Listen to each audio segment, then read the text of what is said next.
کہانی محبت کا اصل مطلب۔ ہر روز ایک خوش مزاج بچہ اپنے صحن کے کونے میں لگے امرود کے بھرپور درخت سے ایک میٹھا امرود توڑتا اور مزے سے اس کا رسدار گودا کھا کر خوش ہو جاتا۔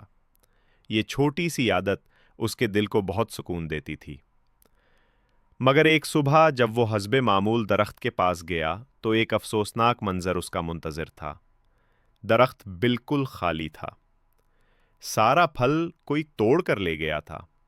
بچے کا دل بیٹھ گیا اور اس نے خالی شاخوں کو دیکھ کر گہرا دکھ محسوس کیا، لیکن اس نے فیصلہ کیا کہ وہ جان کر رہے گا کہ امرود کون لے گیا ہے۔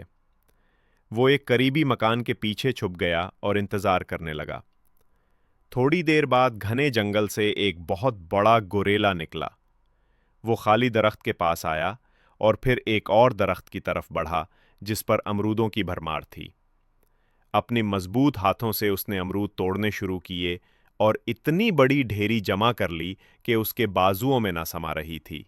پھر وہ آرام سے چلنے لگا۔ یہ دیکھ کر بچہ چھپنے کی جگہ سے نکل آیا اور گوریلا کے پیچھے دوڑنے لگا۔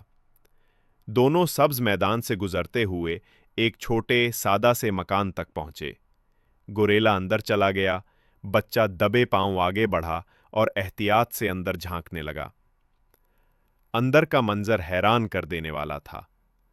وہی بڑا سا گوریلا زمین پر بیٹھا تھا اور اپنے پاس بیٹھے ایک ننھے بھوکے بچے گوریلا کو بڑے نرمی سے امرود کا ٹکڑا کھلا رہا تھا۔ یہ منظر دیکھ کر بچے کی آنکھوں میں آنسو آ گئے، مگر یہ آنسو غصے یا نقصان کے نہیں تھے، بلکہ سمجھ بوجھ اور ہمدردی کے تھے۔ اسے پہلی بار یہ احساس ہوا کہ کبھی کبھی جو چیز ہمیں خود غرضی لگتی ہے وہ دراصل محبت اور قربانی کا اظہار ہوتی ہے۔ سبق: اصل خوشی دوسروں کو خوش دیکھنے میں ہے، خاص طور پر ان سے جنہیں ہم چاہتے ہیں۔